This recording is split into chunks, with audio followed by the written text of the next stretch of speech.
Howdy mates, how are we all doing? Here's a part 2 video. I'm still over at the Ponce de Leon Park in Punta Gorda, except now we're on the mainland. And there actually is a boardwalk that you can go along that gives you really a glimpse of some of the mangrove ecosystems. So, what's neat about this particular section here is they have these interpretive signs that gives you an opportunity to really just learn about the wildlife that inhabits these parts. So like for instance, we have something called the yellow-crowned night heron. They really love to have their crabs. Hold on just a second, you guys. So going back to what I was discussing, yeah, the yellow-crowned night heron, they especially like their fiddler crabs too.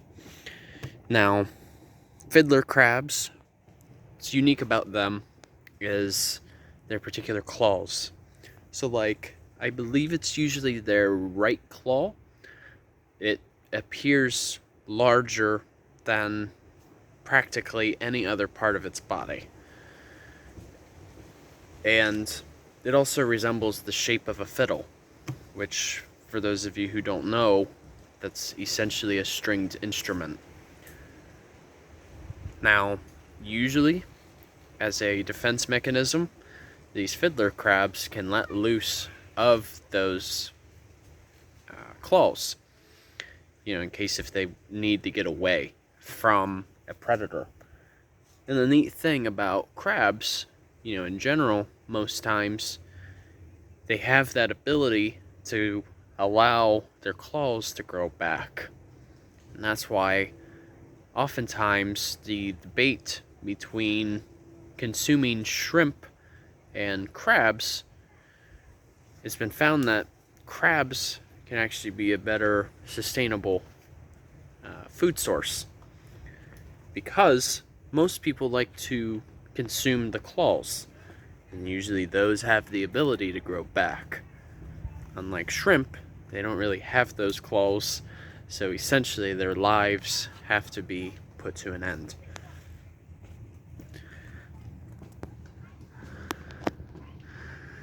So here's something fascinating that I want to point out to you guys. So one time when I was with my older brother, we went kayaking up in Lido Key, which is near Sarasota. We saw a mangrove that actually had a little bit of a dark appearance. And the funny thing is, I know, Big Brother Skyler, don't take this as making fun of you, but he thought that the mangrove was burned, when it's not the case. Because the thing is, black mangroves, especially along their bark here, they naturally have a darker appearance. Hold on just a second, there's a group of kids. But yeah, my big brother made the guess. Oh wait, hold on. There we go. I had to let the group of kids pass by so that you guys can still hear me. Despite how noisy they were, still gotta give the credit though, that they are indeed spending time outside, as opposed to staying inside, watching just TV, or playing video games.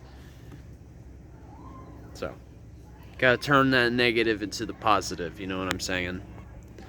But these black mangroves, as I was discussing, they always have that darker appearance, and they're also known to be salt excretors. So actually, I'm gonna try something. I'm gonna see if I can reach. There we go. I'm gonna take a leaf off. So as you can see, if you look real closely at the leaf, it has a bit of an olive appearance. Now, typically, black mangroves, as you can see, at some spots down here, they have these roots called pneumatophores. They essentially act as snorkels. They take in that salt, whatever they need, and then they excrete it. So in a sense, it's kind of like the black mangroves sweat, just like we do when we excrete salt. And a good way to know too is if you have a leaf, you can kind of lick it a little bit, and you can taste a little bit of that salt. But just be sure when you have this leaf, just dispose of it properly into the ground, let it decompose, and allow some new nutrients to enter. So that way then, you don't have the risk of spreading germs, among others. Now, on the other hand, right next to it is something called a red mangrove, right here. Now, a way to distinguish if you know that you're looking at a red mangrove is oftentimes they'll have these salt reserves right here, for extra storage. They like to take in more of that salt as opposed to excreting it. And oftentimes, too, they'll have a very extensive root network as well, also known as prop roots. So yeah, now moving on, what I just pointed out was the red mangrove. Now in terms of the probability of seeing a white mangrove, I'm not entirely sure, because those are usually a bit more land-based. But here's another example of some wildlife that you can see out here. It's the snowy egret. Now, you may be wondering, is it a migratory bird? No, it's actually a year-round resident. And it was actually back in the 1920s, back when, the plumage was a huge thing, especially in women's dresses. Those were a common sought-after species. And, eventually legislation stepped in and overruled the allowance of hunting them. So now they are indeed a protected species here.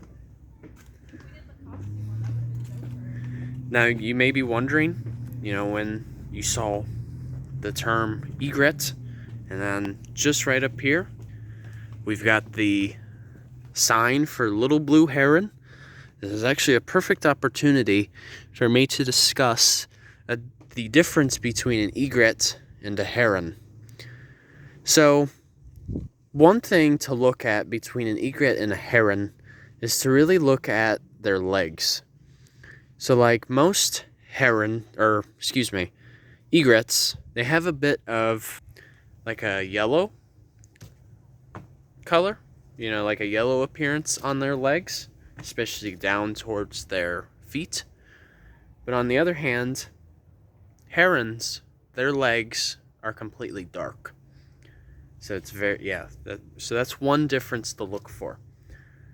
Another has to do with really the size of their beaks. So like for instance, with the egrets, the beaks tend to be a little larger in size. Whereas the herons, they are indeed a bit smaller. And then the third difference to look for between the two of them are their hunting habits. Egrets, most of the time, are actually very aggressive when it comes to hunting. They actively search for food. But unlike the herons, they're a bit more, opportunistic. They're a little more, what's the right word for it? They're a little more docile when it comes to searching for food. So they're pretty much like, oh, okay, there's a crab walking right by me, so I'm just going to take it. But unlike the egret, it's like instant gratification. I want it now, and I'm going to do any means necessary of getting that food. So yes, those are 3 different ways to know the difference between a heron and an egret. And of course, there are others to look for, but that's where I can actually share an article for that one. in case if any of you are further interested on that subject. So alright, you guys, I see that my video is now about 10 minutes in, so I figure this is probably a good time to wrap up. So alright, you guys, take care, enjoy your Wednesday, and Journey on a Journey is outwards. Take care, folks. See ya. Take care, you guys.